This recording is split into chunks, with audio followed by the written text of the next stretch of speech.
मानव हृदय एक रहस्यमय वस्तु है। कभी तो वह लाखों की ओर आँख उठाकर नहीं देखता और कभी कौड़ियों पर फिसल पड़ता है।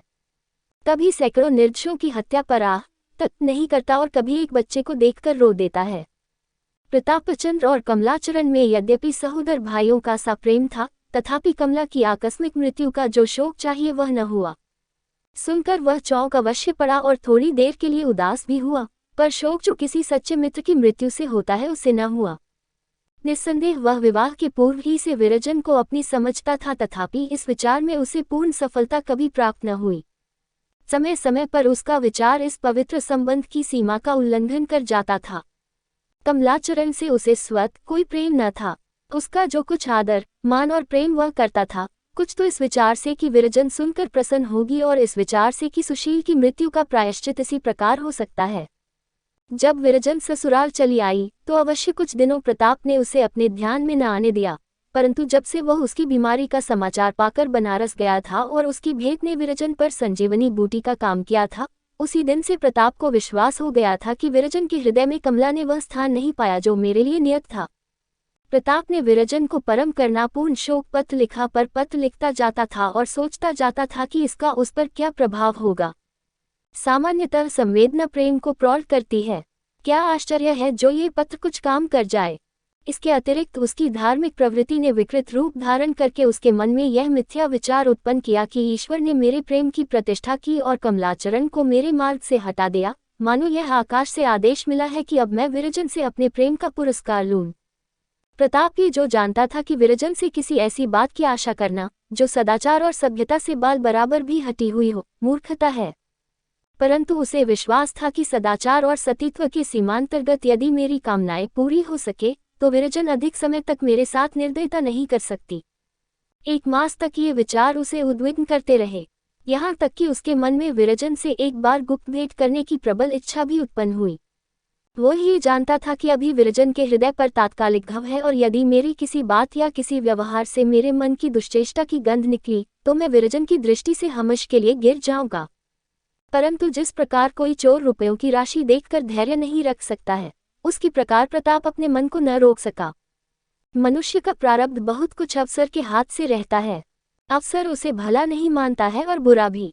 जब तक कमलाचरण जीवित था, प्रताप के मन में कभी इतना सिर उठाने को साहस न हुआ था।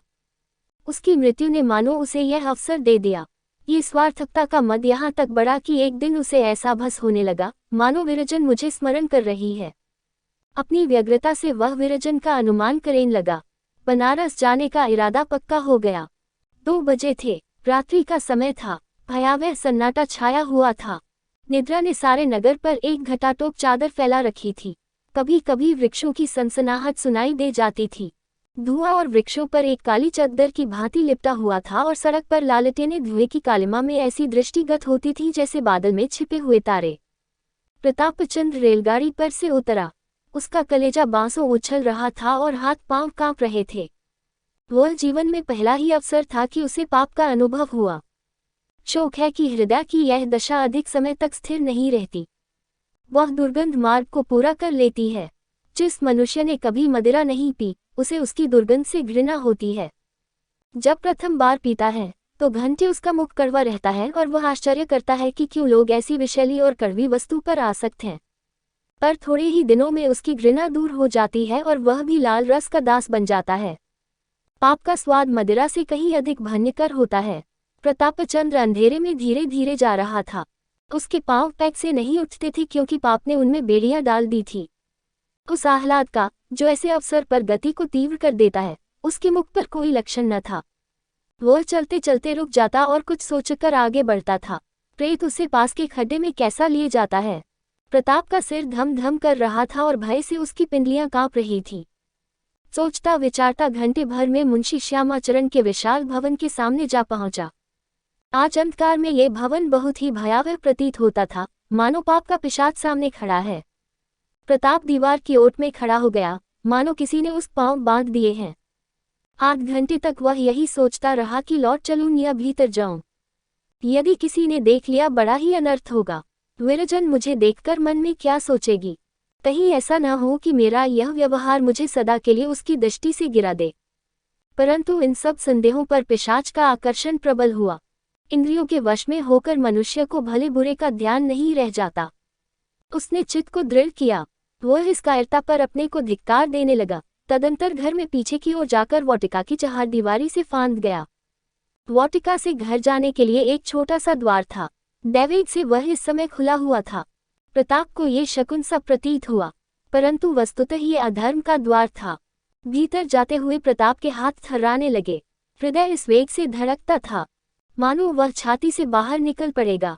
उसका दम घुट रहा था। धर्म ने अपना सारा बल लगा दिया, पर मन का प्रबल वेग न रुक सका। प्रताप द्वार के भीतर प्रविष्ट हुआ। आंगन में तुलसी के चबूतरे के पास चोरों की भांति खड़ा सोचने लगा कि विरजन से क्यों कर भेंट होगी।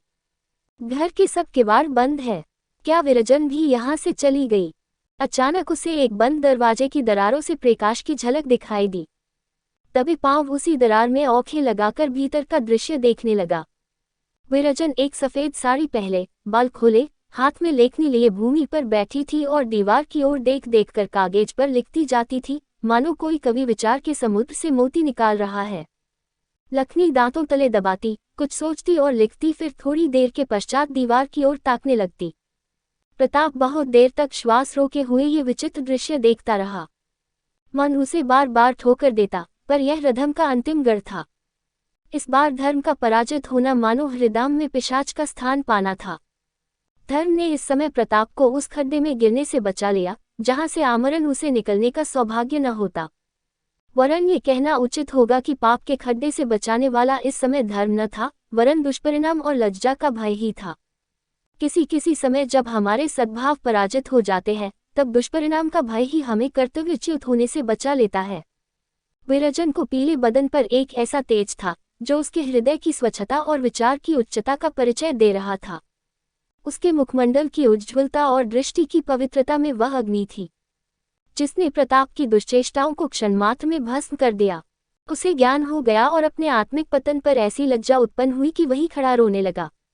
इंद्रियों ने जितने निकृष्ट विकार उसके हृदय में उत्पन्न कर दिए थे, वे सब इस दृश्य ने इस प्रकार लोप कर दिए, जैसे उजाला अंधेरे को दूर कर देता है। इस समय उसे यह इच्छा हुई कि विरजन के चरणों पर गिरकर अपने अपराधों की क्षमा मांगे। जैसे किसी महात्मा सन्यासी के सम्मुख जाकर हमारे चित्त की दशा हो जाती है, उसकी प्रकार प्रताप के हृदय में स्वत प्रायश्चित के विचार उत्पन्न हुए। पिशाच यहाँ तक लाया, पर आगे न ले जा सका। वह उल्टे पांवों फिरा और ऐसी तीव्रता से वाटिका में आया और चारदीवारी से कूचा, मानो उसका कोई पीछा करता है। अरुणोदय का समय हो गया था। आकाश में तारे झिलमिला रहे थे और चक्की का घुर घुर शब्द रकनगोचर हो रहा था। प्रताप पांव दबाता, मनुष्यों की औंखें बचाता गंगाजी की ओर चला। अचानक उसने सिर पर हाथ रखा तो टोपी का पता न था और जेब जेब में घड़ी ही दिखाई दी। उसका कलेजा सन से हो गया। मुंह से एक हृदय वेदक आह निकल पड़ी। कभी कभी जीवन में ऐसी घटनाएं हो जाती है, जो क्षण मात्र में मनुष्य का रूप पलट देती है। कभी माता पिता की एक तिरछी चितवन पुत्र को सुयश के उच्च शिखर पर पहुंचा देती है, और कभी स्त्री की एक शिक्षा पति के ज्ञान चक्षुओं को खोल देती है। गर्वशील पुरुष अपने सगों की दृष्टियों में अपमानित होकर संसार का भार बनना नहीं चाहते। मनुष्य जीवन में ऐसे अवसर ईश्वरदत्त होते हैं। प्रतापचंद्र के जीवन में भी वह शुभ अवसर था, जब वह संकीर्ण गलियों में होता हुआ गंगा किनारे आकर बैठा और शोक तथा लज्जा के अश्रु प्रवाहित करने लगा। मनोविकार की प्रेरणाओं ने उसकी अधोगति में कोई कसर उठा न रखी थी, परंतु उसके लिए ये कठोर कृपालु गुरु की ताड़ना प्रमाणित हुई। क्या यह अनुभव असिद्ध नहीं है कि विष भी समयानुसार अमृत का काम करता है? जिस प्रकार वायु का झोंका सुलगती हुई अग्नि को दहक देता है, उसी प्रकार बहुधा हृदय में दबे हुए उत्साह को भड़काने के लिए किसी बाह्य उद्योग की आवश्यकता होती है। अपने दुखों का अनुभव और दूसरों की आपत्ति का दृश्य बहुधा वह वैराग्य उत्पन्न करता है जो सत्संग, अध्ययन और मन की प्रवृत्ति से भी संभव नहीं। यद्यपि प्रतापचंद्र के मन में उत्तम और निस्वार्थ जीवन व्यतीत करने का विचार पूर्व ही से था, तथापि मनोविकार के धक्के ने वह काम एक ही क्षण में पूरा कर दिया, जिसके पूरा होने में वर्ष लगते। साधारण दशाओं में जाति सेवा उसके जीवन का एक गौण कार्य होता, परंतु इस चेतावनी ने सेवा को उसके जीवन का प्रधान उद्देश्य बना दिया।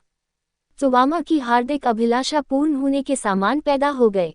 क्या इन घटनाओं के अंतर्गत कोई अज्ञात प्रेरक शक्ति थी? कौन कह सकता है।